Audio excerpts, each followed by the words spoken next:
Имаме убедливо најниска цена на нафта во Европа, изјави денеска премиерот Христијан Мицкоски. Тој посочи дека следната недела очекува поголемо намалување на цените на дизелот и бензините, откако ќе се направи двонеделната анализа, врз основа на која се утврдуваат цените на нафтените деривати. Знаете дека на 2 недели се анализираат акцизите. Сега завршува онаа втора половина од месецот и веќе во понеделник ќе направиме просек за практично за втората половина од месецот и врз основа на тие параметри ќе се делува на цената на нафтените деривати. Добро е што 2 дена поред паѓа цената.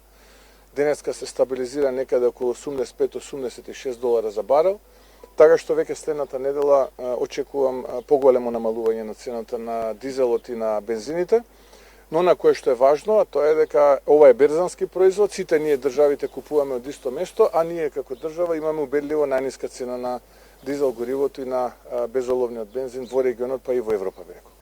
Според Мицкоски, горивата се берзански производи и сите држави ги набавуваат од истиот пазар, но Македонија во моментов има убедливо најниски цени на дизелот и безоловниот бензин во регионот, а како што рече и во Европа. Инаку според последното покачување на горивата, дизелот од денеска е поскапен за 4,5 денари, додека бензините за 3 денари по литар.